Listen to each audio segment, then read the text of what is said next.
Morning motivators. I just gotta show you this. It's crazy. Beautiful morning in January.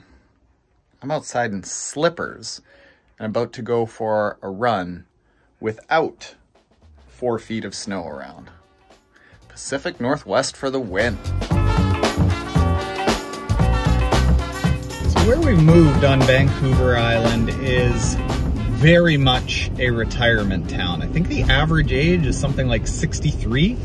We brought the average age down by, I actually calculated it, and I think it was like 2 days. Yeah, I'm not kidding. So one thing I was worried about was being able to make friends that, let's call it what it is, could hang, could keep up, that I could train with. And it has been a challenge because, well, you know. But fortunately, I've found a small little group of people that are really good, enjoyable running pals. We're gonna go run with them today. I also want to share with you why we end up rolling out all the other endurance sports, running plans, cycling plans, swim run plans, duathlon plans. A lot of people think that it's because I'm like not interested in tri. Very much not the case. Triathlon just has business challenges that I really wasn't expecting.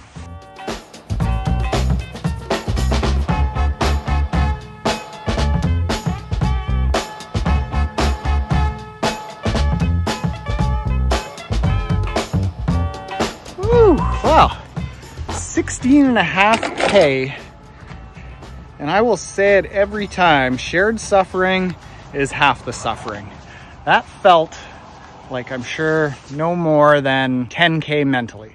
Felt like 30K physically, because I'm only running about once or twice a week and I am beat up from running these days. When we were thinking about moving out to Vancouver Island, the thought originally was that we were going to move to Victoria, because Victoria is like the epicenter of endurance training in Canada. Pretty much any high-level pro ends up going there. But we landed on the island. We spent the first night in Parksville, Qualicum Beach area because we just knew one person here and we had a place to stay. And we figured, we'll fly in here, we'll say hi, and then we'll head down to Victoria. We looked at a couple of houses here in the area of Mid-Island, it's called, and instantly fell in love with it. While we went down to Victoria and it felt kind of busy.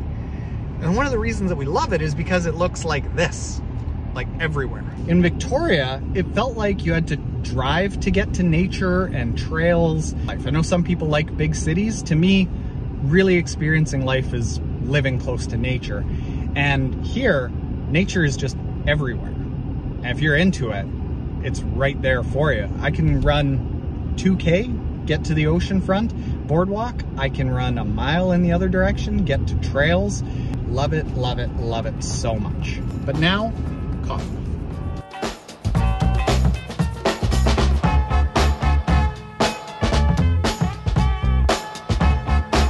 So a couple of years ago, I started thinking about who the biggest triathlon coaching groups in the world were. And it was companies like Purple Patch or Jesse Kropelnicki's QT2.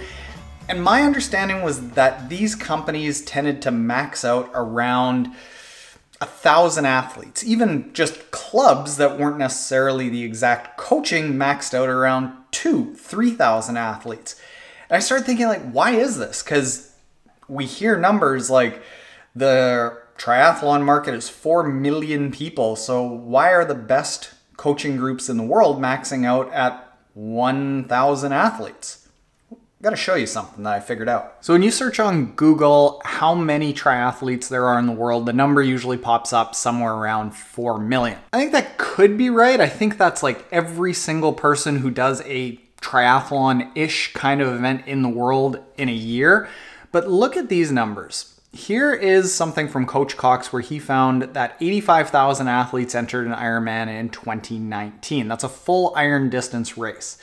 Then there are about 200,000 entrants of half Ironman races. This is just Ironman. There are other brands. There's also sprints and Olympics, which tend to be lower entry numbers, but there's way more of these events throughout a year. So let's say that it's even 2 million athletes per year. So let's split the difference and just say that it's 3 million athletes per year. How the triathlon industry works is there's about a third of the athletes that are never going to use a coach. There may be beginners, or they're people who are just going to show up on race day. That's kind of the number that we hear, is about a third. And then there's a third that are completely dedicated to a one-on-one coach. That leaves about a third of the athletes that are available for some type of coaching, but not necessarily one-on-one coaching and not necessarily do-it-yourselfers. That's sort of the people that we want to help. So let's take that market of 3 million people, multiply it by 0.33333 to get a third. We have, it's going to be 1 million. I can even do that with my Canadian math. And we've got theoretically roughly 1 million people that we can help.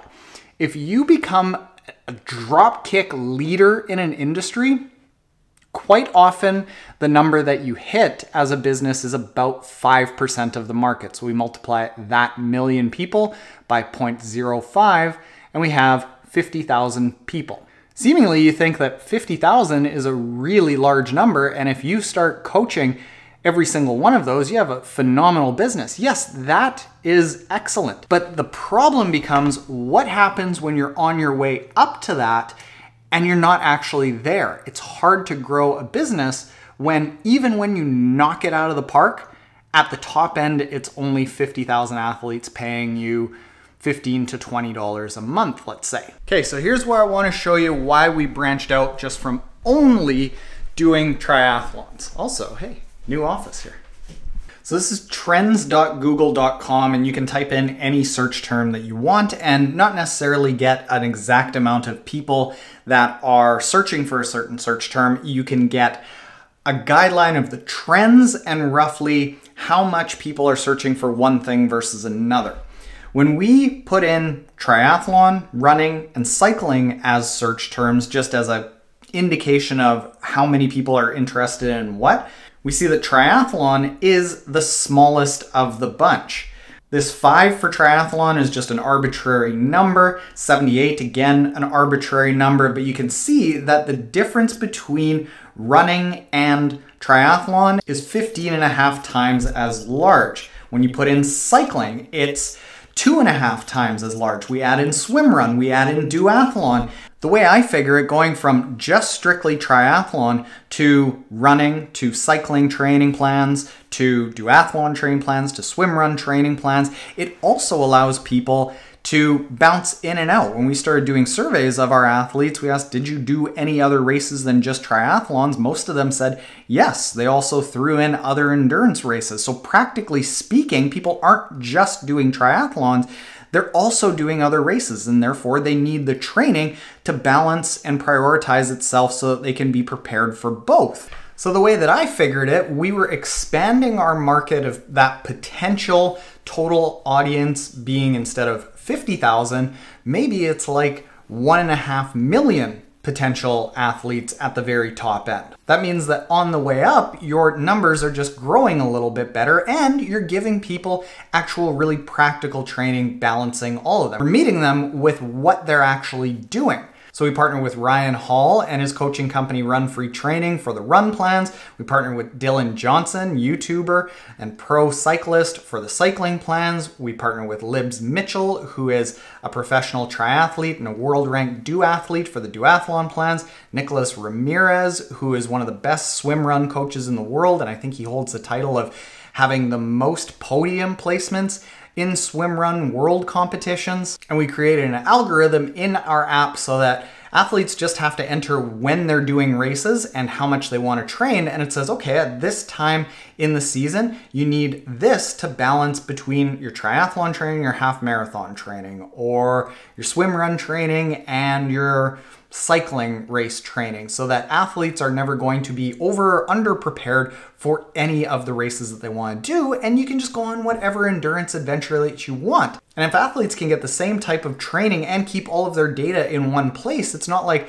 well, they just have to stick to one sport and then completely lose the support network, the group of friends, the type of training that they're doing, all of the stats that they accumulated in that one sport. They can just continue on with the same methods in our app. I thought it was much more practical. So if you want to check out the MōTTIV Training App, there's a link in the description below where you can go check it out. You can try it for free for 14 days. But really, I'm trying to do these vlogs talking about our business strategy for the overall company because I want this to be more of a two-way street. I want to be open about why we've developed things the way that we have so that you can give me feedback on what you think you need. If there's any questions that you have about the app that you want to ask me before you sign up, just hit me up with a DM on Instagram. I'm happy to help people out one-on-one and get you set up, or just answer questions so that you know what you're getting into before you even sign up. So go check out the MōTTIV Training App if you want, and if you have any questions, like I say, hit me up in the DMs. And with all of that said, later, motivators.